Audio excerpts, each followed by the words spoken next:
ஐயா எஸ்பி ஐயா வணக்கம் ஐயா, நம்ம மந்திரிங்களா, ரைட்டு, நான் போடணுமா வேணாமா, எஃப்ஐஆர் போட்டுமா வச்சிருப்பான்.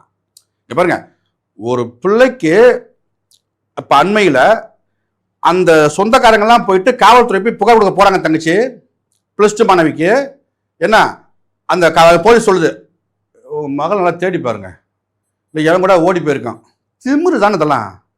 ஏண்டா பிள்ளைய பெற்றவன் தவிக்கிறான், பெற்றவ கத்தி கதறா, அதை அப்படியாம்மா நான் உடனே விசாரிக்கிறேம்மா, நான் அதுக்கு வழக்கு பதிவு பண்ணுறேன், தனிப்படை அமைக்கிறேன், அவங்க மேலே நான் வந்து நீ தைரியமாக இருக்குமான்னு சொல்கிறதுக்கு ஒரு துப்பு இல்லாத ஒரு காவல்துறை எங்கே அனுப்புது? நீங்கள் விளாத்திக்குளம் காவல் அந்த மகளிர் காவலையும் போங்க. இது ஒரு பதில். அங்கே போனால் அந்த அம்மா சொல்லுது, என்னது ஓடி போயிட்டாளா, நாளைக்கு காலைல 10 மணிக்கு வாங்க. இதுதான் இந்த 5 ஆண்டை ஆண்டு முடித்த திராவிட மாடல் ஆட்சியோட லட்சணம். இதான் இதில் பார்த்தீங்க. இன்னொன்று பார்த்தீங்களா, இப்போ இத்தனை